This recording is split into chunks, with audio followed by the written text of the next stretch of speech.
We're here at Boardman's Performance Centre and I'm going to have a go in the wind tunnel. I'm going to be trying a road bike versus a road bike with clip-on bars versus a time trial bike. I'm really intrigued to see which is fastest.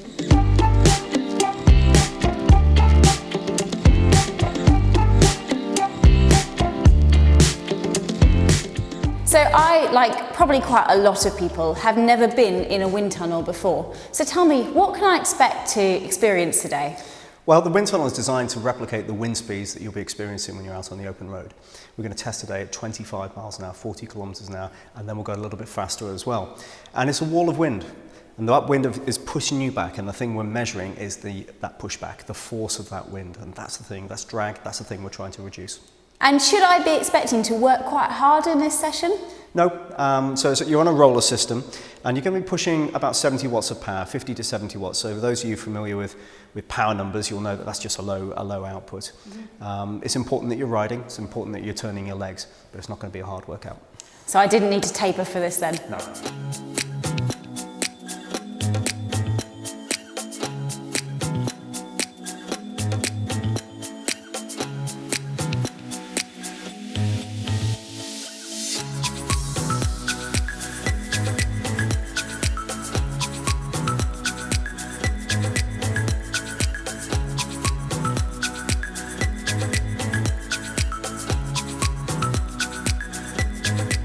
Right, so I have been in the wind tunnel, we've tried out several different positions and now we've got the data to see which is the fastest. So we started off with me sitting as I would naturally on the hoods. And how did you feel about that position? I think it's quite realistic. It's probably how you'd ride in a peloton, because it's safe, you can see where you're going, it's probably quite powerful as well. Mm-hmm.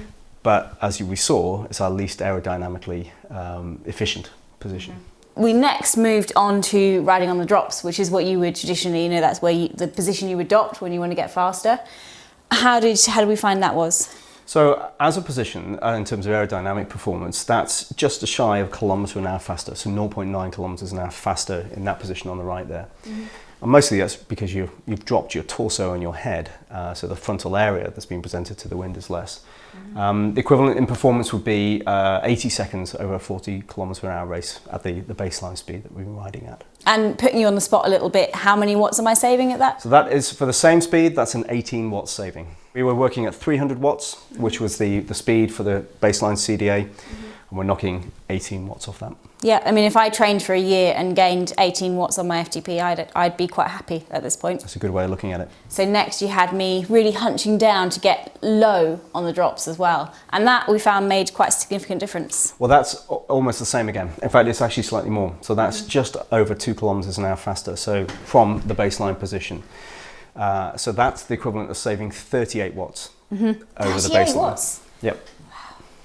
If I could train to gain 38 watts, I would be a very happy person. Absolutely. So more than 10% of the original power requirement to ride at 25 miles an hour, 40 kilometres an hour. And we did also try the aero hunch, which is actually a position that I mainly have been trying to adopt over the last year or so. And how did you find that? Well, that was when I asked you to take that body position, put your hands on the hoods. Mm-hmm. So you've got a much more level horizontal forearm. Mm-hmm. And for some riders, that can be faster than if you've got your hands on the drops. But for you, it wasn't. It was exactly the same. It was within the margin of error, 1 watt difference, but that's pretty much exactly the same. So for you, that's not faster. That's not to say it wouldn't be faster if we worked on it, because we could potentially bring in the bra width and we could make you a little bit longer in that position, and that might be something we could work with. So next we're going to try a road bike with clip-on bars, which is for a lot of people a very cost-effective way of making the savings all the savings they want to make in a time trial. Yes. We've had a little snapshot of it just by asking you to adopt that position with your body and your arms, and we saw that was a whole 66 watts better than the 300 watt starting point, just shy of 4 kilometres an hour faster, and just over 5 minutes faster over a 40 kilometre race.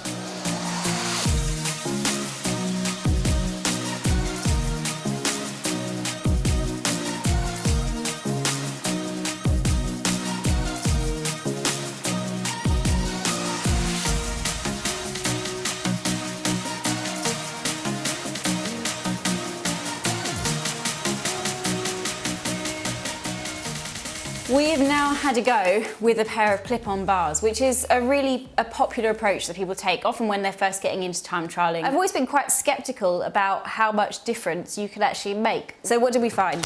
What did we find? Well, the bars that we put on, we just put them on maybe how you would take them out the box. And the difference, the improvement there was another 28 watts saving in power for the same speed, over 1.8 kilometers an hour faster. And that's faster than you holding on the drops in a nice tuck position. So probably your best racing position without those clip-on bars. So that's an extra 28 watts of saving. It's almost as big as what we found when you went from an upright position to that racing position. And then we tweaked the bars a little bit, didn't we? So we brought them very slightly up, we brought them in.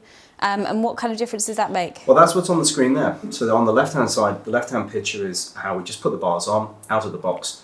And on the right-hand picture is how we've optimized it. And what we've done, you can see on there, we've brought the hands a little higher. We've brought the pads in a little bit more narrow, put the saddle forward. So all within the constraints of those bars on that bike. And that's the improvement in the performance from the left to the right. So just shy of 8%. Yeah. So that is our best performing setup we've got so far. And on top of what we had before, that's another 20 watts better, in fact, another kilometre an hour faster. So you can see in the space of just one or two changes, we can take effectively a stock position and optimise them for you. And we've only just started that process there. Quite often people will buy time trial bars, they'll put them on and they don't make so many adjustments elsewhere. Putting that saddle forward is really important, right? For most people, yes. If we're bringing the arms forward and we're resting the elbows near the bars, the risk is you're stretching the entire body out. Mm-hmm. And it might be aerodynamic, but probably not very comfortable, not very powerful. So by bringing the saddle forward, we're moving the whole of your body forward on the bike, mm-hmm. and rotating you around as well. Because typically you would probably add an aero helmet, you'd probably add overshoes. That's right. I mean, we always start, the process in the wind tunnels always start with the body first, mm-hmm. and the position and the posture as well, because they're by far the biggest part of the whole aerodynamic drag. Yeah. And then once we feel that we're getting towards an optimized position with that, we can start fine tuning. And that's where we look at the helmet, because that's really important. It interacts with you, your shape, your posture, and then your clothing. So using the kind of blue ribboned event, I always love a 25-mile time trial. How much quicker am I going to be over 25 miles just with these 120-pound clip-on bars in the right position versus on a standard road bike in the drops? On the standard road bike and in the drops, in the comparison there is 3 minutes faster. Mm-hmm. So it's 45 watts saving of power for the same speed. I would be pretty happy with 3 minutes faster. So that's how much faster a road bike is with clip-on bars set up in the right position. That last bit being really important. Next, let's see how much faster a full time trial rig is.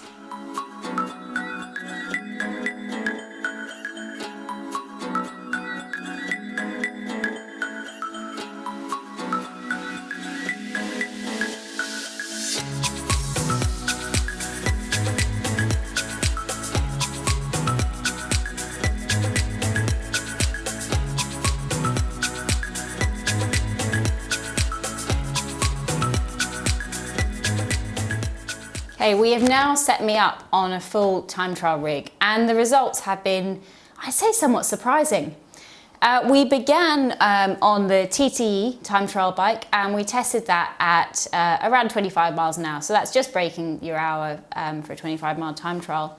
And what was the difference between that and the clip-on bars? Quite small, in honesty, because we're working with a position there that you've managed to actually get into a great position on the road bike. Mm-hmm. We've replicated it on the time trial bike, so we've kept you in the same shape, mm-hmm. the same contact points, and we changed the bike underneath you, and it's just less than 3%. Mm-hmm. So that's pretty small. Yeah. But it's telling us that the biggest part of the aerodynamic drag is you. Now, the thing is then, we've now gone to have a look at that setup at a faster speed. Mm-hmm. And when we start to work at the faster speeds, those differences actually start to get bigger. Yeah, so we then ramped it up to about 30 miles an hour. So that is bringing that time down to 50 minutes for a 25-mile time trial. So what did we find at that point? Well, the relative difference now has got bigger, as I say, to nearly 6%. So that's the difference between the two pictures there on the screen is what we've just done at 50 kilometres an hour, 30 miles an hour.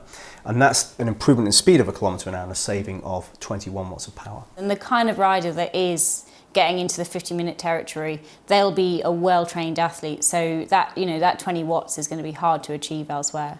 I think so. The time trial bike is potentially the domain of, not just the faster rider, but the rider who's looking to push the limits of their performance and the edge of their margins.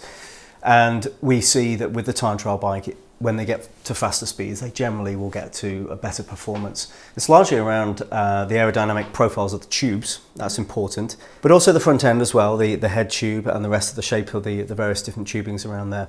But again, it still reinforces the point that your position on the bike and what that bike allows you, the position that it allows you to get yourself into and the posture you can hold, is just as important as the bike in itself. Mm-hmm. And I mean, the rider, we often say 80% of drag, but actually at faster speed, is it as much as 90%, I've heard? That's right. So the faster we go, the bigger that number becomes. And upwards of 90% when your starts are operated, world record paces for things like the individual pursuit and so on. So a small change there will have a bigger effect at those faster speeds, and that's what we've seen today. So I think our biggest takeaway from this session is that at around 25 miles an hour, you really can just invest in a few small tweaks, adding those bars, using some Allen keys just to make a couple of small changes, and also some expertise can certainly make a big difference.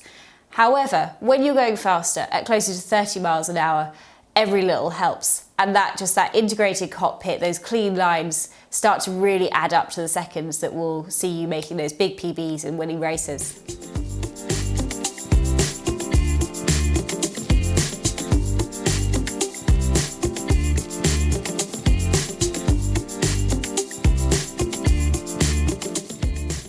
I really enjoyed my time in the wind tunnel. Firstly, as a person that spent the last couple of years doing road races and crit races, I haven't sat on a time trial rig for at least 2 years. And to be honest, it kind of inspired me to give it another go. I was also amazed by how much difference you can make on a road bike just with a pair of clip-on bars.